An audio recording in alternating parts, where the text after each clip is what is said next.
Okay, today we're looking at the idea of nothing hidden, how our secret thoughts come to light. Scary. That has bothered me, to tell you the truth, that idea that there's nothing hidden that won't be revealed. And yet, the more I think about it, the more I think about how it has actually worked in my life, it's not a bad thing at all. It's not like we're all carrying a billboard around that's flashing our thinking across the screen that lets the whole world see. I don't want that. That's why we have a mind. That's why God designed us with so we can have our own thoughts. But the idea is that whatever's going on in our mind is going to show up here sometime, some way. And, excuse me, that's a little disconcerting. But it shouldn't be, because we are, every human being goes through exactly what you're going through, what I'm going through. Every one of us. You know, we have good days and we have days where we shouldn't even be showing up. You know, we should stay in bed. But there's no exceptions. I have never met one anyway. I have met people I felt like were pretty angelic and found that they go through the same stuff that I go through. Some of you think I can walk on water, I know. And I hate to be the bearer of bad news, but the only water I can walk on is frozen. So I'm not a water walker. And I don't think that's one of the things that we have to learn how to do before we are considered worthy. We're always worthy. And the important thing is, are we worthy to ourselves? Are we worthy of the good that we want to experience in life? And so we try to learn how to get a handle on that, how to manage that from the inside out. That's really what it's all about. Because where does life happen when you think about it? It seems like it's all the things that we could list. You know, this happened yesterday, and you can come up with 10 different things that were good moments and bad moments. But where does your quality of life happen? And that's in our own mind. That's in our own experience, how we perceive the things that are going on. And so we have something that hits us unexpectedly. We crash. We have an emotional reaction that is not something we're so proud of, and then we spend the next day or so worrying about how will that manifest? How will that reaction manifest? Well, it's already done. It's already manifested. It was manifested as your experience. So do you want to keep having that experience? Keep beating yourself up. And you will have that experience as long as you keep the blows coming. So that's not an easy lesson to learn, because I've done things I'm not proud of. I wish I could go back and fix them. And maybe in some cases I can, but not too many. Growing up as a kid, you're exposed to all kinds of things and influences and all, and we can blame others for some of our actions and some of our thoughts and all of that, but I don't want to be transported back to my teen years. I had a pretty interesting perception back then. I was actually pretty depressed through that period, and I don't really want to go through it again, which is why I'm trying so hard this time around. But we're all human beings. That's what I'm saying. We all make mistakes. We all do good things. We do both sides. And I would imagine if you weighed most everybody's life, the good and the bad, which I think we'll all get to do at some point, we'll find that we all have pretty much equal stuff on the scales. And it's, we have a tendency to think others are doing better at this than we are. And, don't we all have those days? And then we have days where we think we're doing just fine. And the bottom line of all of that is it doesn't matter. We're all going to get out of this alive. I don't care what they tell you. So Jesus said, nothing is hid that shall not be made manifest, nor anything secret that shall not be known and come to light. So that's where this comes from. And First of all, when a person like Jesus is speaking, we have to assume he's coming from a mystical experience, that is, a metaphysical or a spiritual principle that he's talking about. It's not to be taken literally. It's to be thought of as how your mind functions. So when we can bring it into that awareness, it puts the ball in our court where we can deal with it.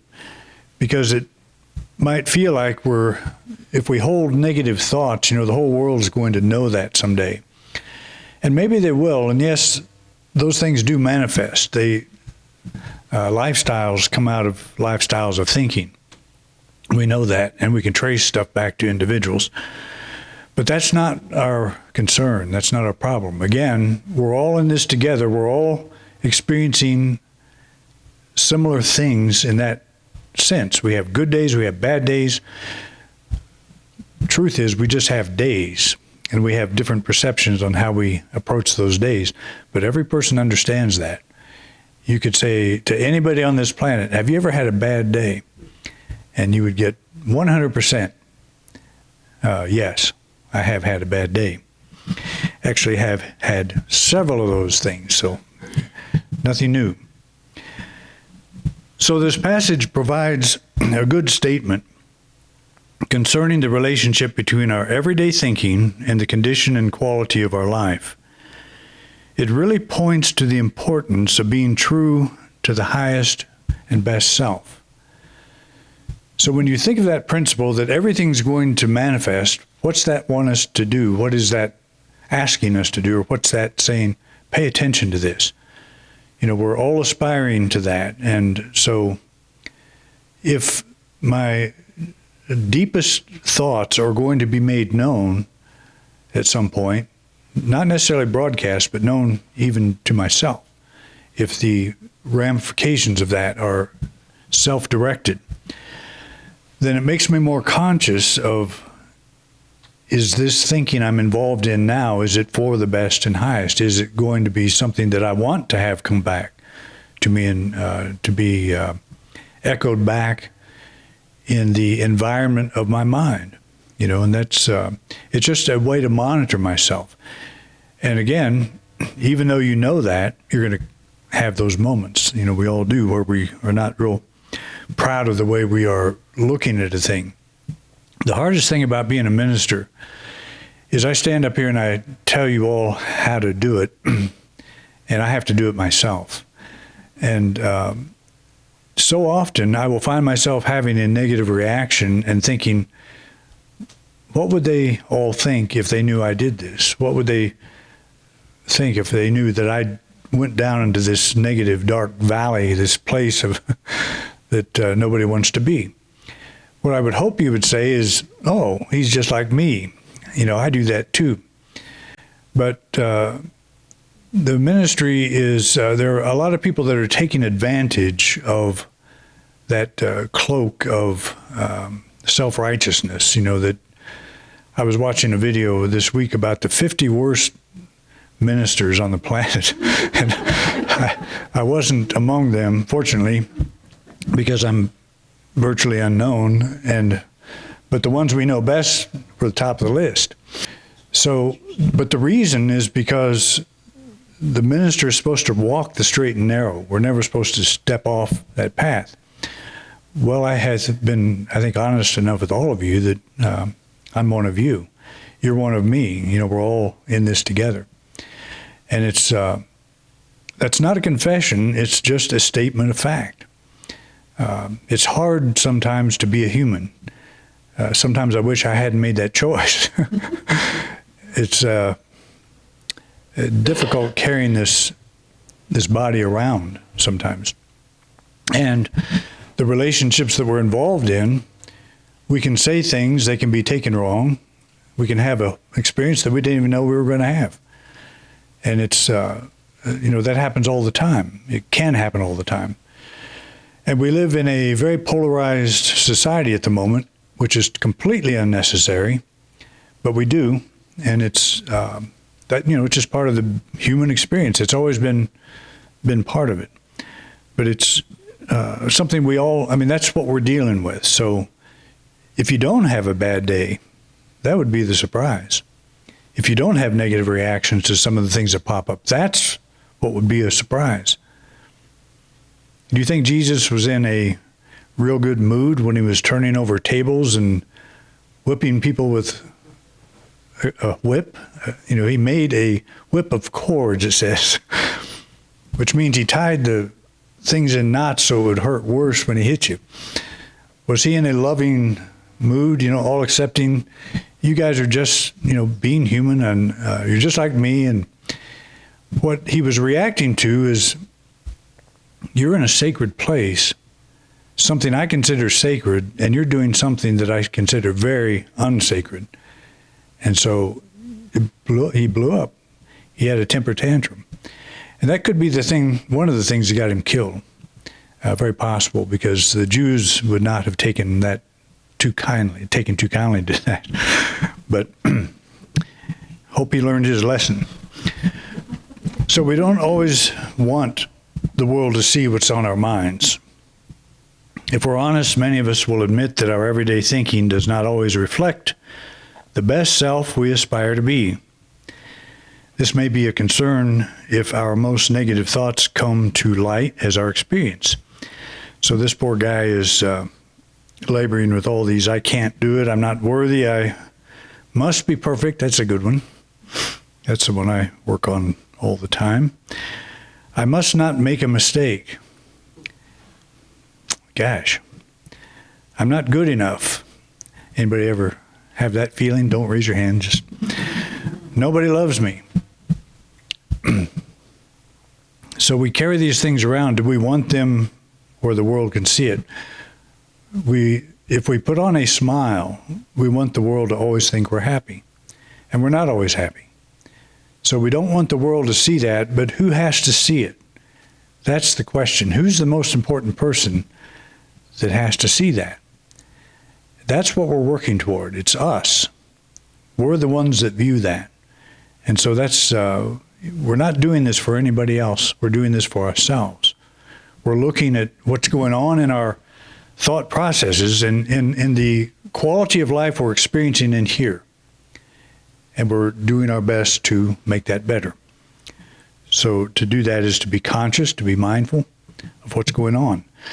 So the big question, how do we deal with our mental and emotional shortcomings while maintaining hope for the best? And again, we are carrying around this human side.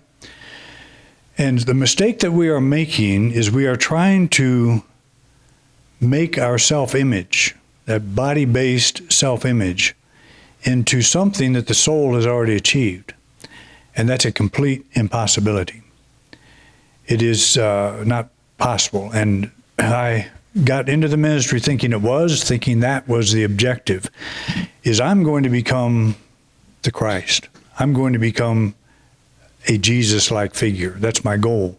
That's all of our goal, to bring out that Christ in us. Well, it's already there. And the problem is we're not aware of it. So it's not a matter of being better, being worthy.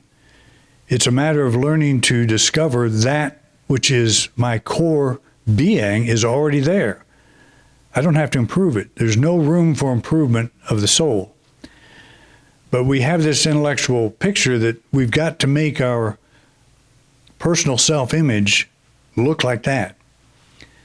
And that is an impossibility. What we're going to do one day is, just like at the end of a day, you undress, unless you sleep in your clothing, and you get in bed. You take off that garment. Whatever garments you're wearing, you take them off, and you end that day. But you're still there. It's still you. But you're resting. You're taking time to step out, and then the next morning you wake up and you put on something else. Another garment. Has nothing to do with you. It's what you're wearing. So we're living in this body-based self-image, thinking that we've got to make that perfect. So God doesn't have this, to be perfect as the Heavenly Father is perfect. Jesus is just saying, be true to yourself. That's what the Heavenly Father does. Can't do anything else. but we can. And we're trying to make something perfect that will never live up to that absolute standard of perfection. It never will. It's impossible. Does that make you a bad person? Does that make me a bad person? Absolutely not. We are walking around on this planet with a self-image that had so many influences, some good, some not so good, but the whole body-based thing, that's not who we are. Who we are is totally untouched by that.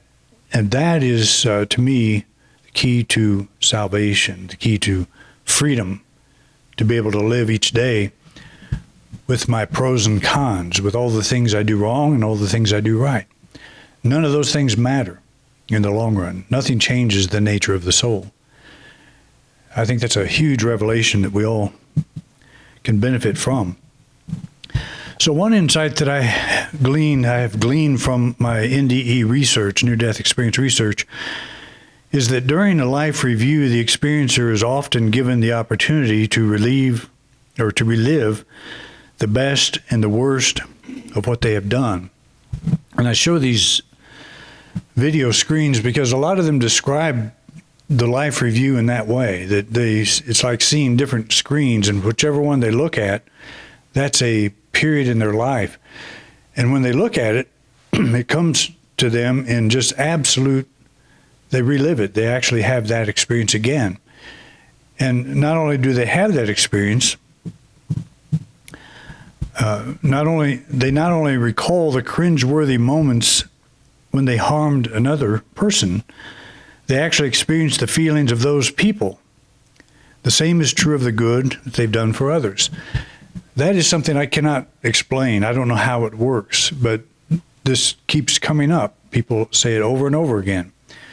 That I know not only regret what I said to them or did to them, but I know how they felt. I know exactly how they felt. And I can't even imagine how that works. But I believe it does because it's reported so often. But here's the thing. If I'm going to have to confront that, so will you. So will everyone. And everyone will basically have the same experience. And what is really interesting is this. The amazing thing is that the reviewer is not judged in any way for their actions, good or bad. They are their own one and only judge. They're their one and only judge. So that goes against everything we learned in our religious training. Sometimes the only thing I can say is, really? It's like, is that really how it is? I have to believe it is. Because if you fall down, you're walking along and you fall down, you trip. Does gravity condemn you? You're condemned by the fact that you weren't looking where you were going, or for some other reason. You're not condemned, but you pay the price for that. But you're not condemned by gravity itself.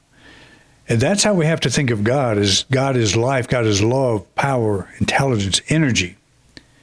It's not reacting to us all the time. We are the ones doing that. We are the reactors. You know, I fell down because I did something stupid. You know, I'm stupid. That's not true. You're not stupid because you fall down. It's just something that we do, something we put on ourselves that is not true. And that's, we did it because we have a body. Not one spirit is tripped on anything. So you see what we have to look forward to. You'll never trip again. But that's the important thing here is these people over and over, and I'm talking about thousands of cases. They say people that have had near-death experiences, it's up in the millions. That's the estimate. And they're not all exactly the same. But we talk about common things that they say, there's no judgment. A being of light can run this whole screen thing for them, this life review, and that being of light never says, golly, you really messed up. Why did you do that? Why could you possibly? The person looking at it does that. Gosh, I could have done better. And that's, but when the whole thing is done, it's done. It's like, okay, I see that. Yeah, I could do better if I went back and did it again. And that's usually the next thing that comes is the being of light, or whoever's there says, it's not your time, you're going to go back. You're going to put action to your words. But it's still non-judgmental environment that we live in. Again, the prodigal son runs off, does all the horrible things, comes home, not even a question from the father. That to me is so important to keep in mind. That's the message of Jesus, I think, the most important thing. What this very interesting observation suggests is that the way things come to light is not for the world to see, but for our eyes only, our eyes only.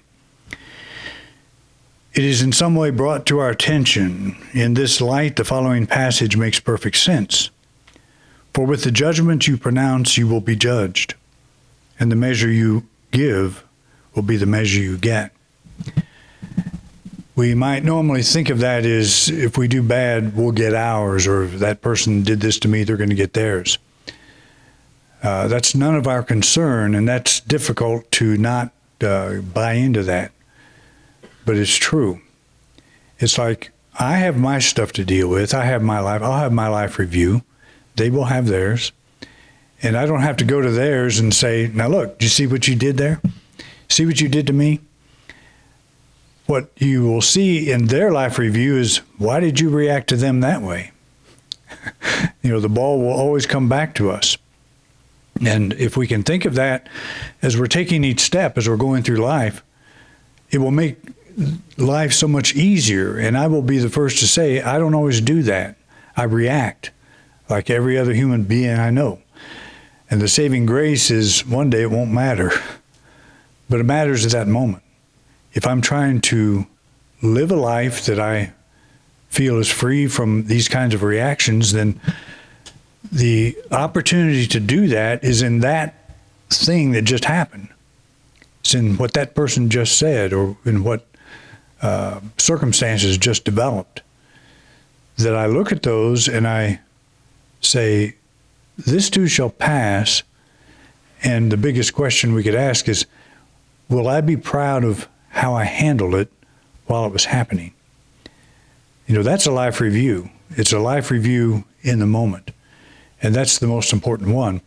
But usually we get so emotionally caught up in something that we respond at an emotional level. And there's nothing harder probably than to get out of that emotional reaction that we're having to whatever's going on. At least that's what I find in my own experience is I can think logically, if I react to this, that's me going down to that level. But emotionally, I don't like what they said. There's something to me that just doesn't want them to get away with that. But so I go after them mentally and, I tear them apart. And who's getting torn apart in that moment? That's what it comes down to. So that's a big responsibility that I'm not always willing to take, and I'm guessing you're not either. So again, we're all in the same boat in that respect. I'm supposed to be here to tell you how to live a better life, not be happy with failing. But we need to learn to be happy with failing because we do it so often. And it has nothing to do with the soul. It has nothing to do with our success in life.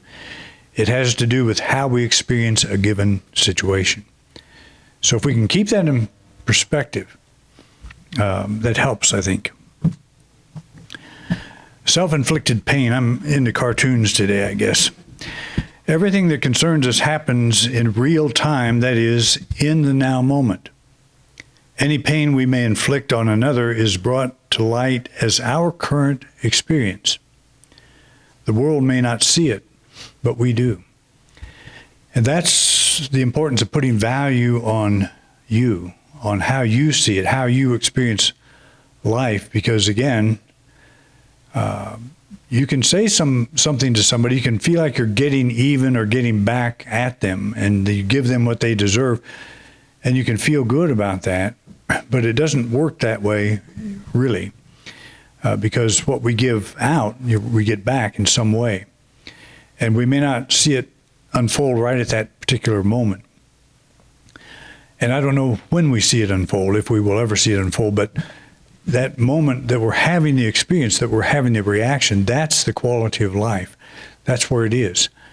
And that's a pretty profound realization to come to, pretty important place to be. Because again, our minds are always looking to the future, looking to the past, but where can you actually be? Where's the only place you can actually be? It's in this now moment. So where is your mind working? Where is your experience happening? It's right here, right now. And that's I almost said big responsibility. It's actually, if we do it, it's the easiest thing in the world. Not doing it is extremely difficult, because not doing it, we borrow from the future, we borrow from the past. We're living with all these things on our back that really weight us down. So it's easier to do this than not to do it. It's just not as easy to remember to do it, because we're so used to taking another approach. But never condemn yourself for that. That's one of the hardest things to get out of, is self-condemnation. I should know better. I should be better. It's try to get to the place where you think, okay, that's my human self. It's not perfect, never will be, but it doesn't affect my soul. It doesn't affect what I am at the deepest level. That's the important thing. So I can't say how it is possible to experience such a detailed full life review, but this is one of the most commonly reported features of the NDEs, so I have no doubt that it happens. It is one of the most commonly reported features. We can engage in an exercise of conducting our own life review. You don't have to die to do this. In a contemplative manner, we can spend quality periods of time allowing our mind to drift over the good and not so good things we've done in our life. We do it for the purpose of bringing to light all pent-up energy that could be weighing us down. If I have regret for something I did as a child, as a teenager, as a young adult, as an old adult, if I have any regret at all, I'm carrying that. That's an energy that is weighing me down. And so to do the life review, I sit down and be still. Those things pop up. Wish I hadn't done that. Wish I hadn't thought that. Wish I hadn't said that. And we let it go. That's me then. This is me now. And that's the choice that we have to make. And you can actually do this. You can sit down and start writing things down, that stuff you don't like that pops up that you remember you did or said, whatever. Write it down and look at it, and long enough to say, I could have done that better. I know that. The fact that you can say that says you have advanced, that you could react better. I was just not feeling good that day. I reacted negatively because I wasn't feeling so great. There's all kinds of things, but to come to peace with that is what I'm saying, is to clear the slate and let yourself live fully in this now moment. Pretty easy, right? Okay, well, you know how to do it. I always say I don't tell you what to think, I tell you how to think. So there's a big difference, because I'm doing this, as I said, with you guys. Thank you for watching this week's program. If you enjoyed this video, please share it with others. We want to reach as many people as we can, and we appreciate your help. If you'd like to help support this ministry, just click the donate card at the top right-hand corner of your screen. Your financial support means a lot to us. We have many subjects in our video lineup, so feel free to take a look. If there's a topic you don't see and would like me to address, just put it in the comment section. I'd love to know what's on your mind. To subscribe to this channel, simply click our logo. Thanks again for your interest in independent unity, and have a wonderful week.